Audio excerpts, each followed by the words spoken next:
Open YouTube, LinkedIn, Twitter எல்லாருமே ஒரே வார்த்தை தான் சொல்றாங்க, ஏஐ ஏஜென்ட். கஸ்டமர் சப்போர்ட் சாட்பாட்டா, ஏ ஏஜென்ட். இன்வாய்ஸ் ப்ராசஸிங் சிஸ்டமா, ஏ ஏஜென்ட். லீட் ஜென்ரேஷன் டூலா, ஏ ஏஜென்ட். நிஜமாவே இதெல்லாம் ஏ ஏஜென்ட்டா அப்படின்னு கேட்டீங்கன்னா, not really.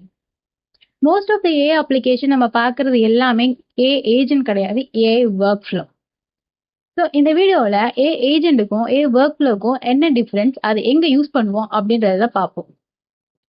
So first A work flow. First நம்ம ஏ ஒர்க் ஃப்ளோனா என்னன்னு பார்க்கலாம். ஏ ஒர்க் ஃப்ளோ அப்படின்னா இந்த இடத்துல ஏ எதுவுமே டிசைட் பண்ணாது, ஹியூமன் நம்ம தான் வந்து எக்ஸிக்யூஷனை டிசைன் பண்ணுவோம். ஸ்டெப் 1க்கு அப்புறம் ஸ்டெப் 2, ஸ்டெப் 2க்கு அப்புறம் ஸ்டெப் 3. இதில் ஏதாவது ஒரு ஸ்டெப்ல வந்து உள்ள ஏஐ ஒரு டாஸ்க் பெர்ஃபார்ம் பண்ணும். பட் அந்த ஏஐ அந்த டாஸ்க் மட்டும்தான் பெர்ஃபார்ம் பண்ணுமே தவிர எந்த ஒரு டிசிஷனுமே எடுக்காது. Okay, how the execution flow அப்படின்ற மாதிரி எந்த ஒரு டிசிஷனுமே ஏ ஏஜென்ட் எடுக்காது. நம்ம ஒரு ரியல் டைம் எக்ஸாம்பிள் பார்க்கலாம். நான் இங்கே வந்து ஒரு ரெஸ்டாரண்ட்க்கு பிஸ்னஸ் எக்ஸாம்பிளாக எடுத்துருக்கிறேன். இந்த இடத்துல நம்ம வந்து ஆர்டர் சிஸ்டம் பண்ண போகிறோம் ஏஐ ஒர்க் ஃப்ளோக்கு. So first for example customer வந்து ஒரு ஆர்டர் கொடுக்குறாங்க, like I want 1 pizza, extra cheese and no onion. Okay, so அந்த மாதிரி ஒரு பீஸா ஆர்டர் பண்ணுறாங்க. இப்போ இந்த இடத்துல we are going to design the steps. Okay, first step என்ன அப்படின்னா, இது just a string. Okay, so இந்த ஸ்ட்ரிங்கை நம்ம என்ன பண்ணணும் அப்படின்னா, நம்ம வந்து ஜேசன் ஃபார்மேட்ல மாற்றணும். இதுக்கு நான் என்ன பண்றேன்னா, ஒரு நோட் ஃபங்க்ஷன் கிரியேட் பண்றேன். That is a parse order node. இந்த இடத்துல ஒரு சாட்பாட் யூஸ் பண்றேன், சாட் ஜிபிடி யூஸ் பண்றேன். மாடல் வந்து ஜிபிடி 5.6 லூனா. இந்த இடத்துல with structured output order detail வந்து நான் கொடுத்துருக்கேன். ஸோ இந்த ஆர்டர் டீட்டெயில் வந்து பைடான்டிக் கிளாஸ் உங்களுக்கு வந்து ஜேசன் ஃபார்மேட்ல அவுட்புட் கொடுத்துரும். இந்த ஃபங்க்ஷன்ல இருந்து நமக்கு string to Jason format output வந்துருச்சு.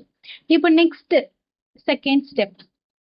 இப்போ வந்து ஒரு கஸ்டமர் ஆர்டர் கொடுக்குறாங்க அப்படின்னா ரெண்டாவது ஸ்டெப் என்ன, நம்ம வந்து ஃபர்ஸ்ட் இது இன்வென்ட்ரியில இருக்கா, நம்மகிட்ட ஸ்டாக் இருக்கா இவங்க கிட்ட கொடுக்கறதுக்கு அப்படின்னு பார்க்கணும். சீஸ் இருக்கா அப்படின்றத பார்க்கணும். ஸோ இதை நான் முதல்ல செக் பண்ணணும். செக் ஸ்டாக் நோட் அப்படின்னு ஒன்று கிரியேட் பண்ணுறேன். நான் இந்த இடத்துல வந்து டேட்டா பேஸில் போயிட்டு நான் வந்து செக் பண்ணுறேன். ஸோ இந்த இடத்துல 2 பாசிபிள் அவுட்கம் இருக்கு. ஒருவேளை சீஸ் இல்லாமல் போகலாம், அதை நம்ம கஸ்டமருக்கு இன்ஃபார்ம் பண்ணணும். ஒருவேளை சீஸ் இருந்து நம்ம கிச்சன் கிட்ட டிக்கெட் அனுப்பி அவங்கள ஆர்டர் போட சொல்லலாம். Okay, so first thing inventory available. Inventory அவைலபிளாக இருந்தால் என்ன பண்ணணும், நம்ம கிச்சனுக்கு டிக்கெட் அனுப்பிட்டு கஸ்டமருக்கு பில்லை ஜென்ரேட் பண்ணி கொடுக்கணும். ஸோ இந்த இடத்துல நான் ஃபர்ஸ்ட் கிச்சனுக்கு டிக்கெட் அனுப்பிட்டேன், என்னென்ன வேணும் அப்படின்றத கொடுத்துட்டு அப்புறம் நான் கஸ்டமர் சப்போர்ட்டுக்கு டிக்கெட்டை கிரியேட் பண்ணிட்டேன். இதுதான் அந்த 2 டிக்கெட். ரெண்டாவது பாசிபிள் என்ன, நான் சொன்ன மாதிரி ஒருவேளை இல்லாமல் இருக்கலாம், handle out of stock node. So இதுக்கு ஒரு ஃபங்க்ஷன் நான் கிரியேட் பண்ணுறேன். இந்த இடத்துல sorry we don't have that அப்படின்ற மாதிரி ஒரு ரெஸ்பான்ஸ் கொடுத்துட்றோம். இப்போ நம்ம இந்த இடத்துல லேங் கிராஃப் யூஸ் பண்ணுறேன். லேங் கிராஃப்ல ஸ்டேட் கிராஃப் வந்து பில்லிங் ஸ்டேட் யூஸ் பண்ணுறேன். இது என்ன பண்ணும் அப்படின்னா ஜஸ்ட் ஒவ்வொரு நோடுக்குமே வந்து ஒரு வேரியபிள் மெமரியை வந்து பாஸ் பண்ணும். ஓகே, இதுல இருக்க எல்லா ஒர்க் நோடுமே பில்லிங் ஸ்டேட்ன்ற சேம் மெமரி வந்து ஒர்க் பண்ணும். ஓகேவா, இப்போ பார்ஸ் ஆர்டர் ஃபங்க்ஷன்ல ஆட் பண்ணிடுறேன். இருக்கிற எல்லா நோட்ஸுமே நான் ஆட் பண்ணிடுறேன், ஒர்க் ஃப்ளோ டாட் ஆட் நோடுன்னு. நெக்ஸ்ட் வந்து ஆட் எட்ஜ். இது என்னன்னா ஸ்டிச் பண்ற மாதிரி ஒவ்வொரு நோடா எடுத்து. ஓகே, ஸ்டார்ட் பண்ணோன்னே பார்ஸ் ஆர்டர் அதை எக்ஸிக்யூட் பண்ணு. பார்ஸ் ஆர்டர் முடிஞ்சதுக்கு அப்புறம் செக் ஸ்டாக். நீங்க தான் இங்க step 1 parse order, step 2 check stock நீங்க தான் கொடுக்குறீங்க. அண்ட் நவ் நமக்கு ஒரு கண்டிஷனல் எட்ஜ் வந்துருச்சு. இந்த இடத்துல வந்து ரவுட் ஆஃப்டர் ஸ்டாக் செக் அப்படின்றது ஒரு ஃபங்க்ஷன். இந்த ஃபங்க்ஷன் வந்து உங்களுக்கு வந்து ஹேண்டில் பண்ணும் இந்த கண்டிஷனை. ஓகேவா, இப்போ நமக்கு 2 பாசிபிள் இருக்கு. எஸ் இருந்தா ஜென்ரேட் பில்லு, ஒருவேளை இல்லை அப்படின்னா ஹேண்டில் அவுட் ஆஃப் ஸ்டாக். அது முடிஞ்சதுக்கு அப்புறம் என்ன பண்ணணும், ஜென்ரேட் பில்க்கு அப்புறம் என்ன ஸ்டெப், அதோட முடிஞ்சது நான் எண்ட் அப்படின்னு கொடுத்துட்றேன். ஹேண்டில் அவுட் ஆஃப் ஸ்டாக் அப்புறம் எண்ட் அப்படின்னு கொடுத்துட்றேன். ஸோ இதுல இருந்து உங்களுக்கு என்ன தெரியுது, நம்ம வந்து ஒவ்வொரு ஸ்டெப்ஸுமே நம்ம ஒர்க் ஃப்ளோவில் நம்ம தான் டிசைன் பண்ணுறோம். அதில் ஒரு பார்ட்டாக இருக்குது. நம்ம வந்து ஸ்ட்ரிங்லேருந்து ஜேசான் எடிட் பண்ணுற ஃபார்மேட்டில் நம்ம வந்து யூஸ் பண்ணியிருக்கோம். ஓகேவா, இப்போ ஜென்ரலாக நம்ம ரன் பண்ணுவோம். ரன் பண்ணீங்க அப்படின்னா நம்ம கொடுத்த ப்ராம்ப்ட்டுக்கு நமக்கு வந்து கிச்சன் டிக்கெட்டும் கஸ்டமர் ரிசிப்டும் ஜென்ரேட் ஆயிடுச்சு. ஓகே, இப்போ வந்து ஃப்ளோ சார்ட் உங்களுக்கு இதை காட்டும். ஃப்ளோ சார்ட் பார்த்தீங்கன்னா ஃபர்ஸ்ட் யூசர் ரெக்வஸ்ட், அதுக்கு அடுத்து parse order the second step. அதுக்கு அடுத்து வந்து நம்ம ஸ்டாக் செக் பண்றோம், செக் ஸ்டாக். இப்போ 2 பாசிபிள் அவுட்கம் இருக்கு, ஜென்ரேட் பில் ஒன்று, அடுத்து வந்து அந்த ஹேண்டில் எரர். ஸோ இதில் நீங்கள் பார்த்தீங்கன்னா user can define the steps. இது பேரு டிட்டர்மினிஸ்டிக் அப்ரோச் அப்படின்னு நம்ம சொல்லுவோம். ஓகே, இதே இப்போ ஏஜென்ட்ல நம்ம பார்க்கலாம். இங்க நீங்க ஒரு விஷயத்த நோட் பண்ணணும். அது என்ன அப்படின்னா, நீங்க எல்எல்எம் யூஸ் பண்றதுனால அது வந்து ஏஜென்ட்டா ஆகிறாது.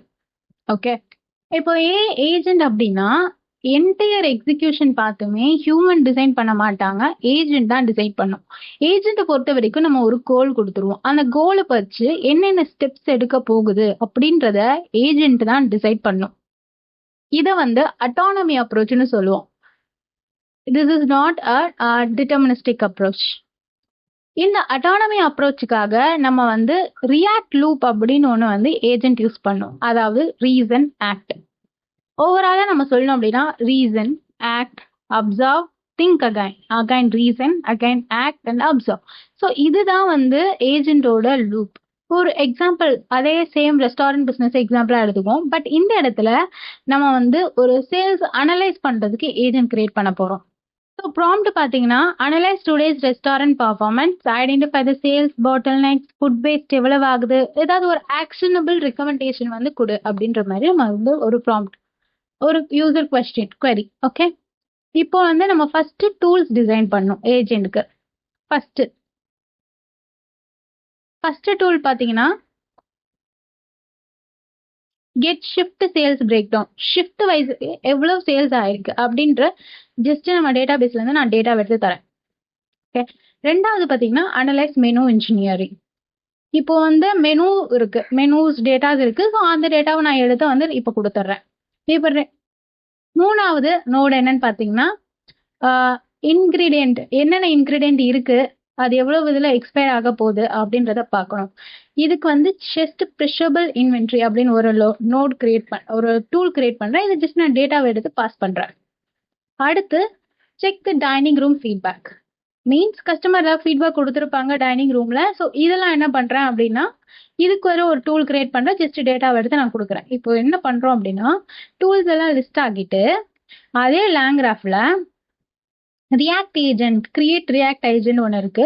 அதில் நான் எல்எல்எம்க்கு ஒரு சிஸ்டம் ப்ராம்ப்ட் கொடுக்குறேன், கொடுத்துட்டு டூல்ஸ் ஆட் பண்ணுறேன் and user query. That's it. இப்போ ஏஜென்ட் தான் என்ன டூல் எடுக்க போகிறோம், என்ன ஸ்டெப்ஸ் எடுக்க போகிறோம் அப்படின்ற எல்லா டிசிஷனுமே எடுக்கும். ஸோ ஃப்ளோ டயக்ராம் இப்போ பார்ப்போம். ஃப்ளோ டயக்ராம் பார்த்தீங்கன்னா ஃபர்ஸ்ட் யூசர் ப்ராம்ப்ட் கொடுத்துட்டாங்க. கொடுத்ததுக்கப்புறம் ஏஜென்ட் எக்ஸிக்யூட்டர் வந்து எல்எல்எம் மூலமாக என்ன டூல்ஸ் யூஸ் பண்ணலாம் அப்படின்றத செக் பண்ணும். அவ்வளோதான். இப்போ வந்து ஃபர்ஸ்ட் அதே அனலைஸ் பண்ணி என்ன பண்ணும் அப்படின்னு பார்த்தீங்கன்னா ஸோ ஃபர்ஸ்ட் சேல்ஸ் டூல் கால் பண்ணுது. ரிசல்ட் வந்ததுக்கப்புறம் அப்சர்வ் பண்ணும், திங்க் அகைன். அதுக்கப்புறம் என்ன பண்ணும், இன்வென்ட்ரியில் போய் செக் பண்ணும். ஓகே, இன்வென்ட்ரியில் எவ்வளோ ஸ்டாக் போயிருக்கு, நமக்கு எவ்வளோ வந்திருக்கு, அப்போ வந்து அதோட இம்ப்ரூவ்மெண்ட் என்ன அப்படின்ற மாதிரி எல்லா ஆங்கிள்லையுமே செக் பண்ணும். அப்புறம் again observe, that's observe. And again வந்து இப்போ கஸ்டமரோட ஃபீட்பேக்கு போகும். அடுத்த டூல் நம்ம வந்து போயிட்டு அதை வந்து திங்க் பண்ணி அகைன் அப்சர்வ். லைக் தட் வந்து ஒவ்வொரு டூலுமே உங்களுக்கு செக் பண்ணி உங்களுக்கு வந்து அவுட்புட் வரும். இப்போ இதை நீங்க ரன் பண்ணி பாக்குறீங்க அப்படின்னா உங்களுக்கு வந்து ஓவராலா பாத்தீங்கன்னா ஒரு பிடிஎஃப் வந்துருது. ஓகே, இந்த இடத்துல டோட்டல் ரெவென்யூ எவ்வளவு, டோட்டல் எவ்வளவு கவர் நம்ம சேல்ஸ் பண்ணியிருக்கோம், sales performance by shift, menu engineering, truffle இருக்கு, அதோட ப்ரைஸ் எவ்வளவு, ஃபுட் காஸ்ட் எவ்வளவு, எவ்வளவு சோல்ட் ஆயிருக்கு, அந்த மாதிரி.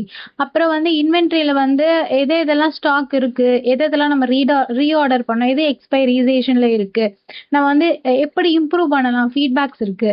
So it give a overall PDF. At finally உங்களுக்கு எப்படி சொல்லுது அப்படின்னு பார்த்தீங்கன்னா ஒரு recommendation. Check the C bars quality and decide whether to continue selling the current dish. நம்ம அதே பண்ணலாமா, இமிடியேட்டா நெக்ஸ்ட் 2 ஹவர்ல நீங்க என்ன பண்ணணும், பை டுமாரோ லஞ்சுக்கு நீங்க என்னென்னலாம் பண்ணலாம், எண்ட் ஆஃப் த டுமாரோ நீங்க என்னென்னலாம் பண்ணி இருக்கலாம், அந்த மாதிரி ஒரு மேனேஜருக்கு ஒரு ப்ரியாரிட்டி லிஸ்ட் இந்த மாதிரி ஒன்று ஜென்ரேட் பண்ணி நமக்கு வந்து ஒரு ரெக்கமெண்டேஷனும் கொடுக்குது. இதுதான் ஏஜென்ட். ஸோ ஏஜென்ட் அப்படின்றது நம்ம சொன்ன மாதிரி இது ஒரு autonomy approach.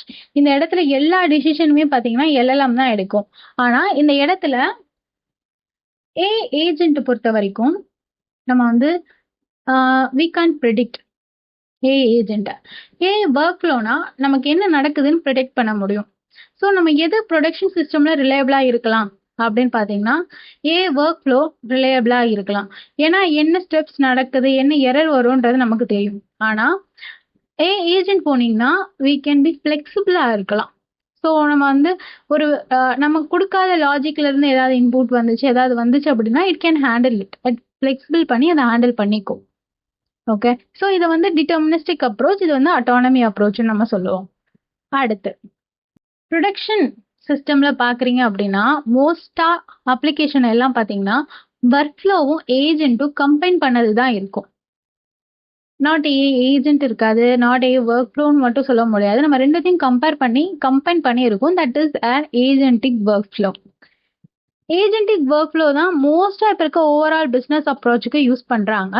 Still developer define பண்றதும் அதுதான். ஃபார் எக்ஸாம்பிள், இப்போ நம்ம பார்த்த ரெஸ்டாரண்ட் ஒர்க் ஃப்ளோவில் ரெஸ்டாரண்ட் பிஸ்னஸ்ல கஸ்டமர் ஆர்டர் பண்றது, பில்லிங்கு, இன்வென்ட்ரி அப்டேட் பண்றது, இந்த மாதிரி ப்ராசஸ் எல்லாத்தையுமே நம்ம வந்து ஒர்க் ஃப்ளோவில் கொடுக்கலாம்.